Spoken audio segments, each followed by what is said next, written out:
Hindi na ako titingin sa kasaysayan ng Korea sa parehong paraan pagkatapos kong malaman ito. Alam niyo ba na ang paglalakbay ng Korea ay tungkol sa pagsasama ng tradisyon pagbabago?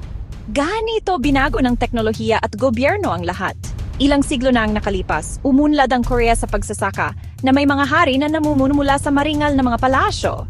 Ngayon, malaki ang puhunan ng gobyerno ng Korea sa edukasyon agham mabilis na internet. Ganoon naging pugad ang South Korea para sa K-pop mga smart city, mga higanteng tech tulad ng Samsung.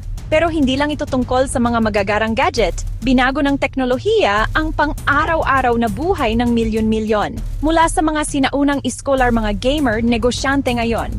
Naglalakad ng magkasama ang kasaysayan at pag-unlad sa Korea at malayo pa ang katapusan ng kuwento. Gusto mo bang manirahan sa sinaunang Korea o sumama sa revolusyon ng teknolohiya ngayon?